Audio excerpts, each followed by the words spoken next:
पहले मुशर्रफ से एनआरओ लेते हैं और अब आके दूसरा एनआरओ लेते हैं जो इस कौम को 1100 रुपए का नुकसान होता है।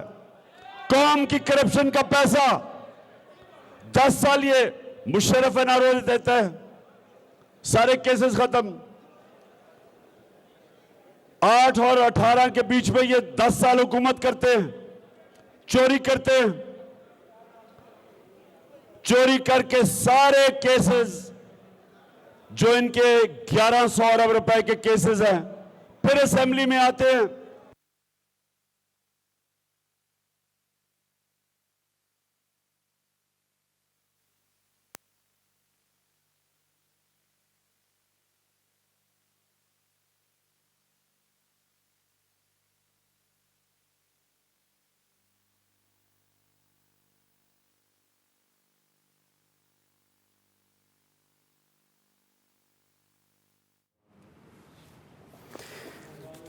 पाकिस्तान तहरीक इंसाफ के सरबराह इमरान खान जो कि ताजर कन्वेंशन से खिताब कर रहे थे और हुकूमत पर खुलकर तनकीद भी कर रहे थे, इसी दौरान ही लाइट चली गई और जिसके बाद उनका माइक बंद हो गया। इस वक्त इंतज़ार किया जा रहा है जैसे ही बिजली बहाल हो और माइक्स ऑन हो और तो वो अपना खिताब जारी रखें। इस वक्त आप जो मुनासिब देख रहे हैं लाहौर में इस वक्त ताजर कन्वेंशन, ताजरों की बड़ी तादाद इस वक्त इस हॉल में मौजूद है और पाकिस्तान तहरीक इंसाफ के सरबराह इमरान खान इस ताजर कन्वेंशन से खिताब कर रहे हैं। उन्होंने कहा कि 2008 से लेके 2018 तक यानी कि 10 साल तक इन्हीं दो पार्टीज़ यानी कि पीपल्स पार्टी और मुस्लिम लीग नून की हुकूमत रही और मुल्क को 1100 अरब रुपए का नुकसान हुआ।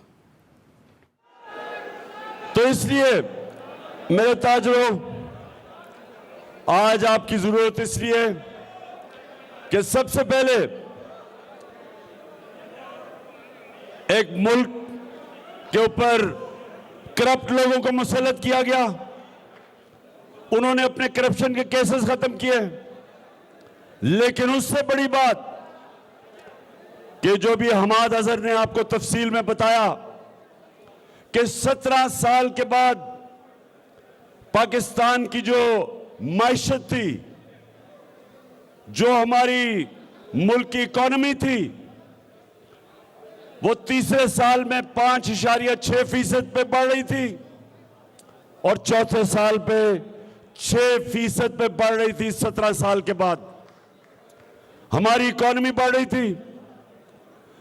वर्ल्ड बैंक कहता है कि सारे बर्रे सगीर में कोरोना के बाद पाकिस्तान वो मुल्क था जिधर सबसे ज्यादा रोजगार हमारी हुकूमत ने दिया, हिंदुस्तान से भी ज्यादा।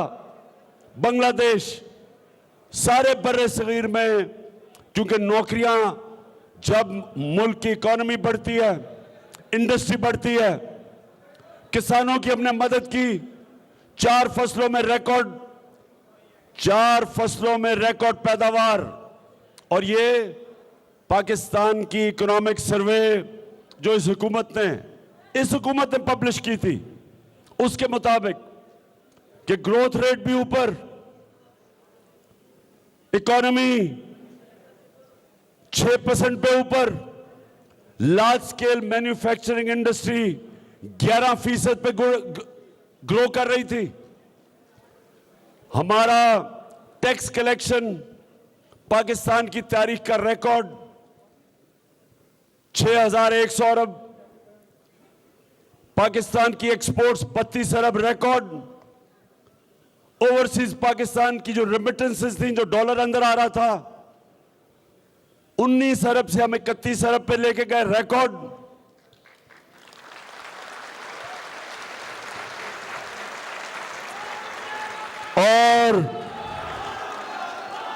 और ये सब कुछ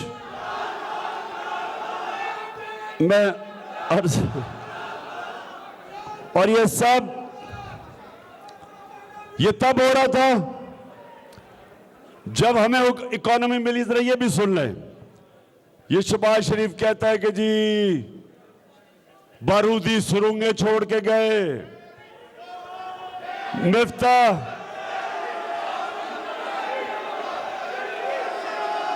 मैं अभी चेरी ब्लॉसम पे भी आता हूं।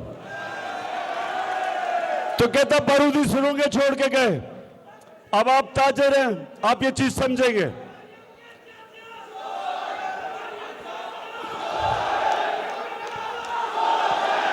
बस बस बस,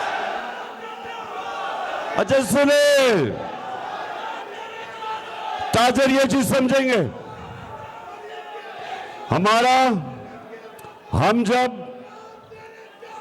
हमें जब हुकूमत मिली तो जो बैरूनी खसारा था, जिसको करंट अकाउंट डेफिसिट कहते हैं, 20 अरब डॉलर का, हमारी इनकी जो आमदनी थी, रेमिटेंसेस 19 अरब, एक्सपोर्ट्स 24 अरब, 43 अरब डॉलर आमदनी और 20 अरब डॉलर का खसारा छोड़ के गया। ये जो इसहाक डार मफरूर अब वापस आ रहा है। और एक मिनट अभी सुन तो लो, उसके अलावा इनके दौर में तेल आलमी मंडी में आधी कीमत पे था। हमें असल जो हमें डॉलरों की कमी क्यों होती है, क्योंकि जब तेल दुगना हो गया तो हमारी इंपोर्ट बढ़ गई और उसकी वजह से हमारे पास जो करंट अकाउंट जो तो खसारे में चला जाता है। तो इनके दौर में आधी कीमत पे तेल था आलमी मंडी पे, उसके बावजूद 20 अरब डॉलर का खसारा छोड़ के गया और टोटल डॉलर जो अंदर आ रहा था वो 43 अरब और खसारा 20 अरब। हम जब छोड़ के गए, जरा ये बड़ा जरूरी है समझना आपका कि ये तो इकोनॉमी की रिपोर्ट मैंने आपको दे दी, लेकिन हमारे दौर में डेफिसिट 16 अरब डॉलर का था, लेकिन हमारी आमदनी, इनकी आमदनी थी 43 अरब डॉलर, हमारी आमदनी थी 63 अरब डॉलर, 20 अरब डॉलर ज्यादा थी।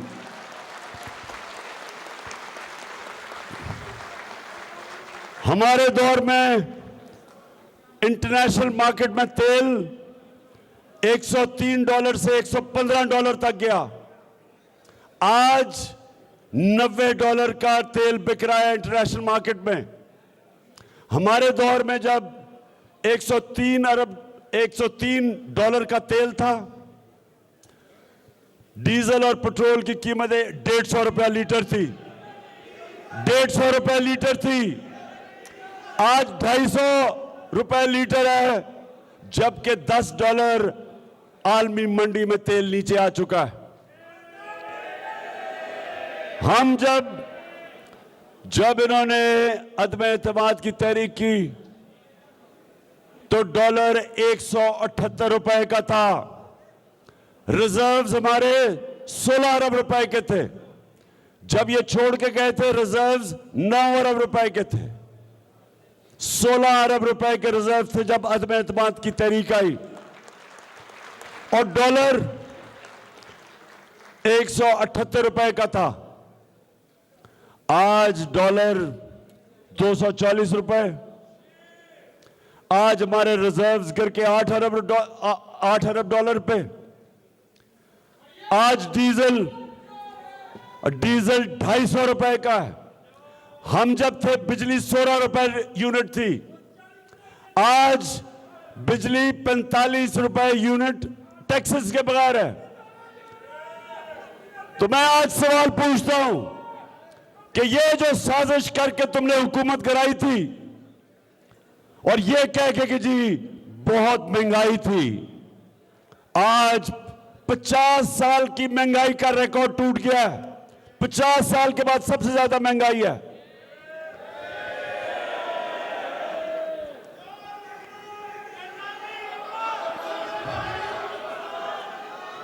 और आज आपने पता नहीं कितनों ने आपने देखा कि शहबाज शरीफ अभी न्यूयॉर्क में एक मिनट सुनो, न्यूयॉर्क में एक इंटरव्यू दे रहा है, एक खातून को इंटरव्यू दे रहा है। अगर कि स्क्रीन होती मैं आपको वो दिखाता। आपको भी उतनी शर्म आनी थी जितनी मुझे आई। वो खातून इंटरव्यू कर रही है, उसे कहता, मेरे ताजरों, उसे कहता खुदा के वास्ते हमें पैसा दे दो नहीं तो हम तबाह हो जाएंगे। वो एक एंकर थी, वो भी हक्की पक्की रह गई कि मुल्क का वजीर आजम मेरे से कह रहे कि पैसे दिलवा दो मुझे। शहबाज शरीफ वो गोरी चमड़ी से इतना वो खौफजदा है कि उसने एंकर से ही पैसे मांगने शुरू कर दिए। वो गोरा देखता है, उसको डॉलर नजर आने शुरू हो जाते हैं। उसने वो यूनाइटेड नेशंस का सेक्रेटरी जनरल वो एंटोनियो गुटरेस जो आया, जो यूएन का सेक्रेटरी जनरल, आपने पता नहीं वो देखा या नहीं, बाजू पकड़ लिया, उसका बाजू पकड़ लिया। उसे कहता कि देखो, अगर तुमने हमें पैसे दिए तो सामने कैबिनेट बैठी हुई थी। कहता ये देखो मेरी कैबिनेट भी सामने बैठी है। मैं आपसे वादा करता हूं कि अगर आपने पैसे दिए तो हम चोरी नहीं करेंगे। तो मैं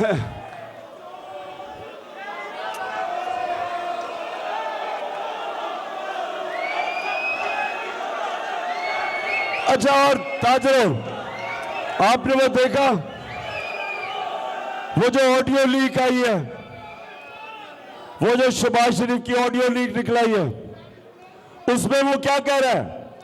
कहता है मरियम का जो दामाद है वो हिंदुस्तान से ये बिजली बनाने वाली मशीनरी मंगवा रहा है।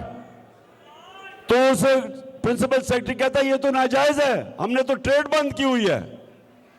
क्योंकि मेरे जमाने में हमने हिंदुस्तान से इसलिए तजारत बंद की थी क्योंकि उन्होंने कश्मीरियों का हक था,